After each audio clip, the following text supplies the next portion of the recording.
Welcome to WesternSlopeNow.com. Meteorologist Russ Pappas here. We're taking a look at this America's Mattress. It's live at 4 o'clock, but by the time you get it, this will be a dated video image. However, you do see that layer of smoke and haze. That is going to remain in the forecast through the end of the week. We may see it break up a little bit this weekend because we have some unsettled weather trying to work in, but mostly reserved for the mountain zones, and I'll talk about that in just a moment.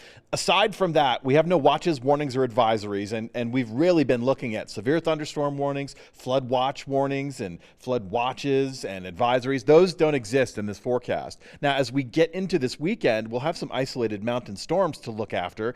Those actually are going to be dry for most of us, but that has lightning strike hazards and gusty outflow wind hazards. So we could be borderline with our dry conditions. We could be borderline with some fire weather concerns. Certainly a red flag warning would not be out of the question, especially if we start to look at the Friday period of this week. We could go a little bit windy on Friday, but we maintain a light wind through this forecast period. Of course, the northwest flow is going to be persistent through the next couple of days, and that's going to keep the smoke and haze in our atmosphere. Because of this, it's the high pressure system. It's kind of settled over the western half of the United States, and as such, it has clockwise rotation. You can see those storms firing late Thursday just on the western edge of that pattern.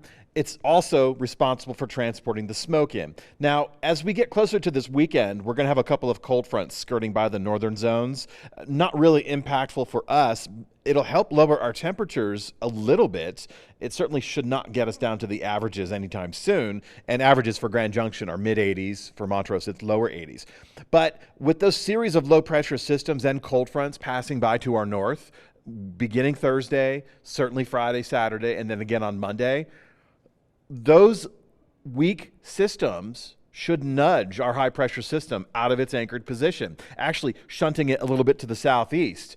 That would allow just a little bit of subtropical moisture. There's not a lot available, but a little bit of that subtropical moisture to kind of rise up beneath this ridge on the western edge of it, and that should be enough to trigger some storms. I'm primarily focusing on the mountain zones with this activity. We're very dry at the surface. Grand Junction has just about an inch negative, a rain deficit of an inch. Montrose still dealing with a surplus, not by much, and I think by the end of this weekend and the start of next week, that surplus will be gone. It will have, forget the pun, it will have dried up. So we don't really have solid rain chances. What we do have is this ridge of high pressure that's going to move and allow those storms to pop in the mountain zones.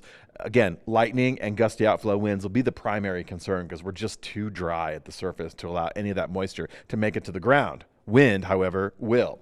Now, we're looking at the 4 o'clock hour. We're looking at temperatures in the 90s. Again, this is, with Montrose averaging 82, Grand Junction averaging 85. This is several degrees hotter than we should be for this time of the year. And while it's not official, because 18Z, 6 p.m. is when we close the book.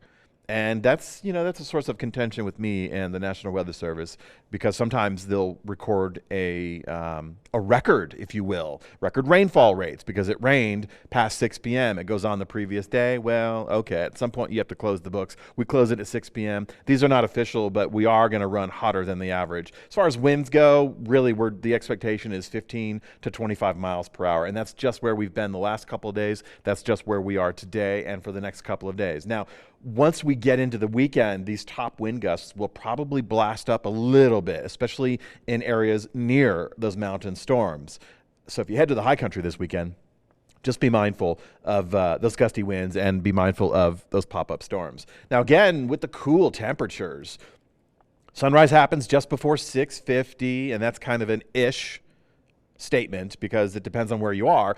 Average for Grand Junction in the mornings, early September, 56. Average at Montrose in early September, 51.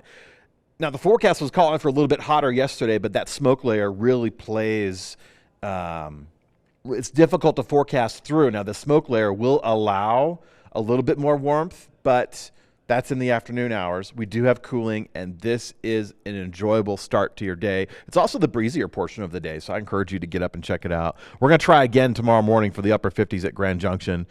That's only a couple degrees hotter than we should be, and it is quite enjoyable. And with that breeze, there's just a degree or two of enjoyment. Wind chills don't go into effect until 50 degrees or cooler, and then wind speeds greater than 3. So we're not quite there yet.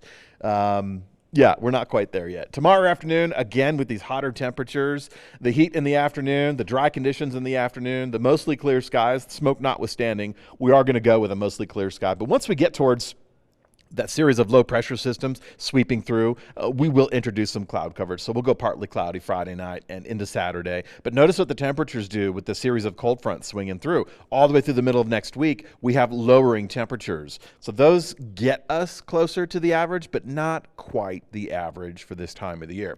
Sunset tonight, it is September 8th. That's going to occur right around 7:30. It should be beautiful. With the smoke, the silver lining is we have these beautiful sunsets. What we don't have is a really solid chance of rain showers. So that monsoon season kind of taking a break, and it goes through the end of this month. And again, we're on the northern edge of that. So we've benefited greatly from these storms, and it has come at a cost, and that cost is transportation issues, flooding concerns. I don't think we're going to have those this weekend, even with the mountain storms. But again, if a mountain storm does pop up in the central corridor around Grizzly Creek, around Glenwood Springs, then absolutely that area would go under a flood watch, because that's a very touchy situation. Same with Montrose. We are looking at above average temperatures through the end of the week, and we start to lower them. We get a little bit closer by the middle and end of next week, a little bit closer to where we should be for September. But even by then, we're 13 days away from the autumn equinox, and our average high temperatures are dropping significantly down to the middle 70s and upper 70s in just less than 2 weeks. So these numbers, we're still going to be skirting above the averages, and it won't be at least through the end of this forecast period before we go cooler.